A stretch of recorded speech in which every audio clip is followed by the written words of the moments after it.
ইতিহাস শুধু অতীতের গল্প নয়, ইতিহাস হলো আয়না, যেখানে ভবিষ্যৎ নিজেকে দেখতে পাই।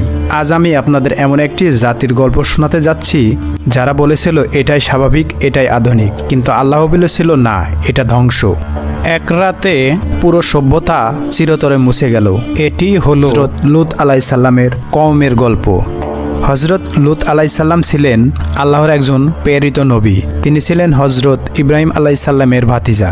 ইব্রাহিম আলাইসাল্লাম যখন তৌহিদের দাওয়াত নিয়ে আগুনে নিক্ষিপ্ত হলেন, লূত আলাইসাল্লাম তখন তার পাশে ছিলেন। পরবর্তীতে আল্লাহ লূত আলাইসাল্লামকে পাঠান একটি ভয়ঙ্কর নষ্ট সমাজের কাছে।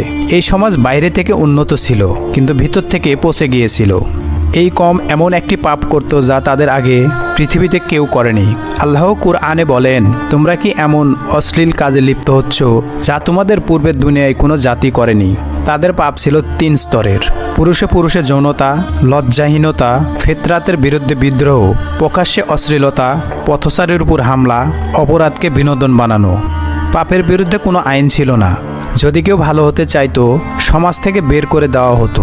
লূত আলাইসাল্লাম দিনের পর দিন বলতেন, হে আমার কওম, আল্লাহকে ভয় করো, এই লজ্জাজনক কাজ ছেড়ে দাও। কিন্তু তারা বলতো, এই লোকটাকে শহর থেকে বের করে দাও, এ বড় পবিত্র হতে চাই।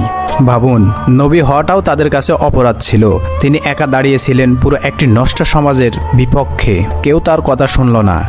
একদিন সন্ধ্যাবেলায় 3 ফেরেশতা সুদর্শন যুবক হয়ে লূত আলাইসাল্লামের ঘরে এসে প্রবেশ করলেন। লূত আলাইসাল্লাম তাদের দেখে আতঙ্কিত হয়ে গেলেন, কারণ তিনি জানতেন এই শহরে সুন্দর কোনো পুরুষ মানেই বিপদ। তিনি মনে মনে বললেন, হে আল্লাহ, আজকের রাতটা যেন শান্তিতে কাটে। খবরটি ছড়িয়ে পড়ল, লূতের ঘরে খুব সুদর্শন পুরুষ এসেছে। মুহূর্তে পাপী লোকেরা ধেয়ে আসতে শুরু করলো। দরজায় আঘাত, চিৎকার, অশ্লীল দাবি।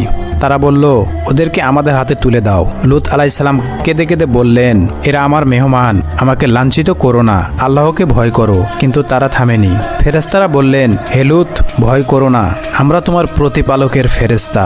এক মুহূর্তে তারা জিবরাইল আলাইসাল্লামের পাখনার ঝাপটাতে অন্ধ হয়ে গেল। তবুও তারা পিছু হেঁটল না।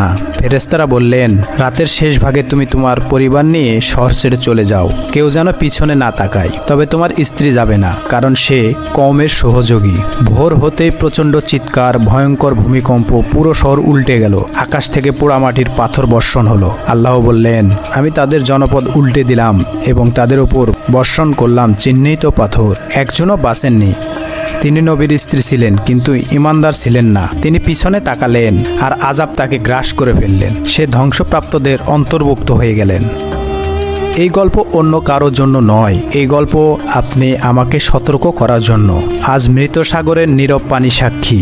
যে সমাজ আল্লাহর সীমা ভেঙেছিল, আল্লাহ তাদের নাম নিশানা মুছে দিয়েছে। প্রশ্ন একটাই, আমরা কি শিক্ষা নেব নাকি পিছনে